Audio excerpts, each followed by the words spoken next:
French wine is held in such high regard. When we think of the country, we often think of great wines like the first growth Bordeaux, the high-end Grand Cru Burgundies that can run thousands of dollars. But we often forget that France is a diverse country. There's a lot of wine being made. There are values to be found if you fight hard and look for it. Today, we have 6 wines, 1 champagne that's under $32. And then the 5 other wines are all under 17 bucks. I would say that in general, if you're looking for wines on the shelf in the US, at least they're under $20, you're going to get luckier with countries like Portugal, Spain, and even Italy. However, there are some exciting wines in France. I got sent a big pack of wines from French Libations. Doesn't mean anything to maybe you, the consumer. It's a group that connects small producers with importers to bring interesting wines into the United States. We carry some of the wines that French Libations represents in my shop that I work at, so I thought, hey, I'm going to taste a few of these.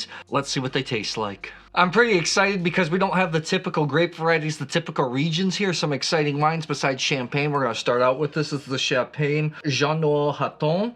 Brut Classic, non-vintage. This comes in at 32 bucks. This is made of Meunier and Chardonnay.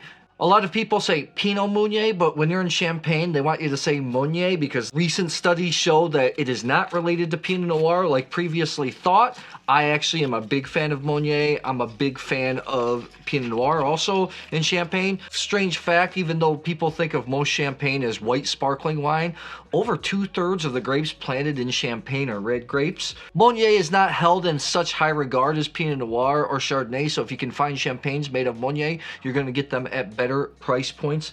So let's see how this is. I got this nice and cold. Let's open it. You want to open a bottle, make as little noise as possible. Okay. Pretty excited to see this wine when I open this pack. Champagne is very hard nowadays to find under $40. I mean, it's pretty much impossible to find champagne at that price point anymore. When you're in Europe, you can find some champagnes at sometimes around 20-25 euros if you fight hard and find it. Some of the cooperative wineries like Champagne Palmer, also Nicolas Foyet, sometimes you can get fantastic values. Let's give this a go here. Nice golden champagne-y color. I love champagne. This smells pretty good. It's got the typical bit. This has just got a balanced smell in terms of champagne. It's got bread, it's got yeast, but it's not too over the top. Not something like a Bollinger where I really like a lot of the toastiness. You definitely have the baked apple. It's not like an explosive champagne, but man, it's got the champagne flavor. It's got some chalkiness. Hold on, I'm not gonna spit the champagne. Got all the champagne flavors and richness up front. My only small critique, if you're used to drinking finer champagnes, doesn't have the finesse maybe in the length. It's a little bit of a rougher champagne, but it's got all the flavors. And at 32 bucks, I love the toastiness. This, like I said, it's in the middle, although it leans a little bit more to the oxidative, evolved, matured champagne style, which I like. That's why I like this a lot. 32 bucks. I am 90 plus points. I think it's excellent. I know $32 isn't super cheap, but for champagne, this is a bargain. I'm spitting a lot of these wines, but champagne, it's hard. I can't spit. I'm just going to drink it. God, I love champagne. Let's move on to a region that even I don't know about. This is the region I probably know the least about in France, Savoie. This is the Savoie Blanc, the Vin de Savoie. This is the Maison Philippe Viallet. This comes in at 15 bucks. The grapes are Jacquard, Chasselas, Chardonnay, and Altesse. Savoie is a mountainous region that borders Valle d'Aosta in northwest Italy. I've been to Valle d'Aosta before, and I've even been up on Mont Blanc and looked down to the French side, but I have not been in Savoie. I don't have a lot of experience with the wine, and that's what's exciting about the wine world. It's impossible to know everything about wine. The diversity and then the vintages are always changing. Cute little label, looks almost Swiss-esque, I guess, with a little cross here. Let's give this a go. I have not tasted a lot of Jacquard. Chasselas, a kind of neutral acidic grape you'll see in Switzerland a lot. Chardonnay and Altesse. Altesse I have no experience with. So I have no idea what to expect for 15 bucks. Let's give this a go. Tasting out of this Schwarzweiser glass that I really like. I'll put a link in the description box. It's a simple glass, but it's durable. I like the shape a lot. I know that the Savoie is considered to be a mountainous alpine region. I'm all about alpine whites. I love the whites from Val d'Aosta, which is neighboring. I love Alto Adige. Let's give this a go here. Okay, this is refined. The French, besides Riesling, Riesling's my favorite grape in the world. Riesling, German Riesling's a distinctive style, but I think overall, in terms of whites, I think the French are masters at white wine. It has this classical French sensibility. It's got just a little bit of yogurt, tons of minerals, maybe just a little bit of melon, white peach type flavors. It's so funny, it's an alpine white, but it doesn't smell crispy. It smells even a little bit bigger. Kind of reminds me of the Swiss white wines. A lot of times the Swiss, because they're a mountainous country, it's a cold country, they want reds. They also want their whites to be bigger. So a lot of times their whites go through malolactic fermentation. They're bigger than what you would expect. So maybe this is a bigger white, not necessarily crispy. It's not explosive, but it does smell nice. It doesn't smell like just another generic Sauvignon Blanc that you're going to pick up from the supermarket. Right now, it's actually smelling way beyond its $15 price point. This, for the price, is outstanding. It's not too fruity, not too minery. There's complexity. It has length here. Even has burgundy-like texture. Mineral, it's not too sour, doesn't have too much acidity, so I think it's going to be friendly for people. It's round. This is outstanding wine. And at 15 bucks, I'm going to go 91 points. I think it's very good. Very, very good white wine. Usually cheaper white wines at this price point don't have texture. They just end when the transition goes from the mid palate to the end palate. They just kind of finish. There's nothing there. This has substance. This is killer. I know these wines are distributed across the USA. You'll have to go to some specialty shops and try to find out and look for them. But man, that is worth seeking out. Awesome. Let's move on to another cool region. I haven't been, but I've also seen across the border. This is the Domaine Petroni Corse from Corsica, 2023. This is a rosé, 50% Nealuccio, which is actually probably Sangiovese. 35% Ciacarello, 15% Grenache. This comes in at 16 bucks. Corsica is one of the biggest islands in the Mediterranean, just north of Sardinia. Actually, I go to Sardinia often. When I'm on the north side of Sardinia, I can see Corsica across the way. Corsica is actually really high. I don't know how high the mountains. I think the central mountains go over 10, 12,000 feet, so you can see it. It's mountainous. I got to get there at some point in time. My time will come, I know. Let's give this a go here. I must tell you that I do have experience with the reds coming out of Corsica. The rosés, not so much. Vermentinos can also be outstanding. Let's give this a little bit of a sniff here. Strawberry for days, just pure strawberry. Man, I did a Burgundy on a budget video, and not all the wines were excellent. Some were really good. This smells great.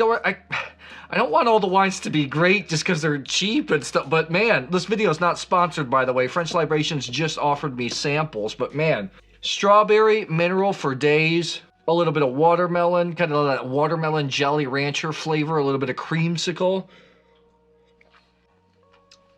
Again, got some tanginess. It's very minerally on the finish.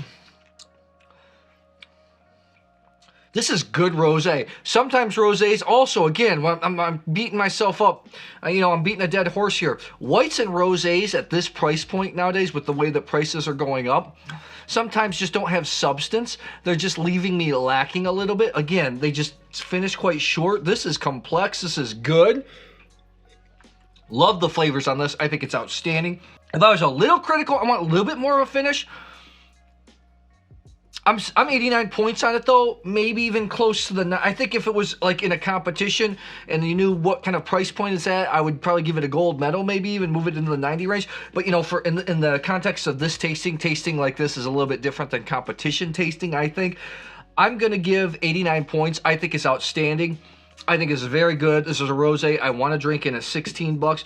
I think the first three wines are winners and you should go out and seek them out. Let's move on to the reds, shall we? I didn't want all the wines to be good. I like when I can poo-poo on the wines a little bit these days. This is another interesting appellation.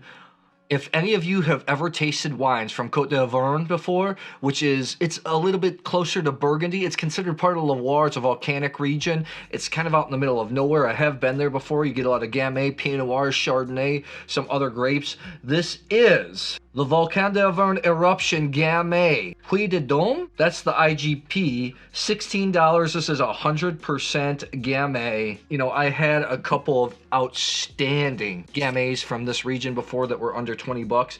This comes in at 16 bucks. For those of you who don't know, Gamay is the red grape responsible for the wines of Beaujolais, Beaujolais Nouveau, which is coming out pretty soon at the time of when I'm shooting this. Just fun, fruity, easy drinking wines. However, I found the wines from Côtes du Rhône, the Gamay, to be a little bit more minerally, so let's see how this is. I have to say overall thus far, because I did a video about Burgundy on a budget, wines from the French Libation, which had some nice wines. Overall, these wines I'm preferring a little bit more, but of course, Burgundy, it's harder to find value, and you're paying for the name. Go to your local shop and see and ask them, do you have any wines from Côtes du Rhône? That'd be pretty cool. Maybe it's Côtes du Rhône. Sorry, my French is a little bit bad. Let's give this a go here. Smells like Gamay. Smells like fresh red wine. This is just like pure sour cherry juice flavor. Sour cherry, a little bit of smokiness, which I kind of like. 12.5 alcohol. This isn't, sometimes these young wines can be a little bit reductive. This is not. This is 2022, so it's a young wine. Corsica wine, that was 2023. The Vin de Savoie, 2022. All low alcohol. 11.5, 12.5, and 12.5. So low alcohol trends, that's what I like to see. Nice, not overly complex, but it smells really good. It smells like a wine I want to drink. Low tannins, juicy.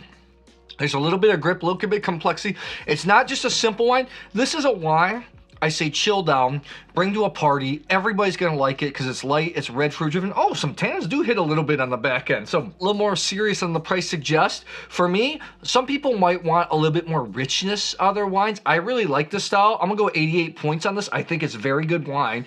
Some people, you know, people that like the Pinot Noir style, you like the Beaujolais style, you're gonna go for this at 16 bucks. I think it's a heck of a buy. You want something that's a little bit bigger, this is probably not gonna be for you. I really enjoy it. These are the types of wines I enjoy to drink. This kind of reminds me of almost like a little more tannic Schiava. Schiava is a really light red wine that comes from Trentino and Alto Adige in Italy. A wine that objectively, it's not the greatest wine in the world, but I score high because I like to drink it. These wines are just drinkable, and I think at the end of the day, that's the name of the game. Does wine bring you pleasure when you drink it? This does. Not the most complex, but it is good. Let's move on. A well-known appellation for value. Everybody knows that Côtes du Rhône offers ridiculous value for money. This is the Domaine de Bouzons. This is the La Friandise. Côtes du Rhône 2022. This is 80% Grenache, 15% Syrah, 5% Counois. Comes in at 15 bucks. Côtes du Rhône as a category overall is one of the great values in the wine world. Hands down. It's not just me that says it, other people say it as well. And I think in the US, at least, when you're spending 15 bucks on a Côtes du Rhône, you should expect to get something pretty nice. Let's give this a go here. That's got the typical like strawberry, baked strawberry meat type flavors. A little bit of pepper that you get out of the Southern Rhône. More fruity, kind of got a gravelly type note going on here. No Brut, crisp, like a nice clean wine. Probably does not see oak. Côtes du Rhônes at this price point, usually you're not aged in oak. That's why they're a little bit more affordable. Smells good, not overly explosive, just smells good. Got more body weight here. A lot of baked strawberry notes. Just a touch of tannin. Round, silky mouthfeel up front. My only critique is the finish. I want it to be a little bit longer for it to be great wine. But to me, these are just classic Grenache Côtes du Rhône flavors. I think it is sometimes Côtes du Rhône wines that are lower priced can be quite simple and almost disgusting. Wines that I don't even want to drink. I think this is very good. This is a barbecue wine. This is a wine that everybody's going to like. Everybody from casual consumers up to wine geeks. This is more like an everyday wine. I don't think it brings the complexity sometimes that more hardcore connoisseurs or experienced wine drinkers want. This does. I'm 89 points on it. I think it's outstanding. It's a clean Côtes du Rhône. It's just plain out delicious.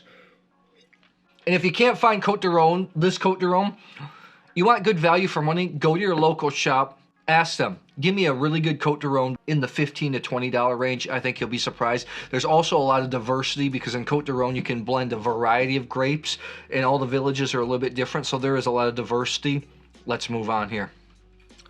Another appellation that some of you may have never heard about. This is a bigger red, supposedly a bigger red wine. This is a Maubet, the Maison Fontan, Maubet 2022. This is Côte de Gascon, a region that's a lot of times known for white wines in the southwest of France. It's fairly close to Bordeaux. This is 50% Tannat, 50% Merlot. This comes in at $17.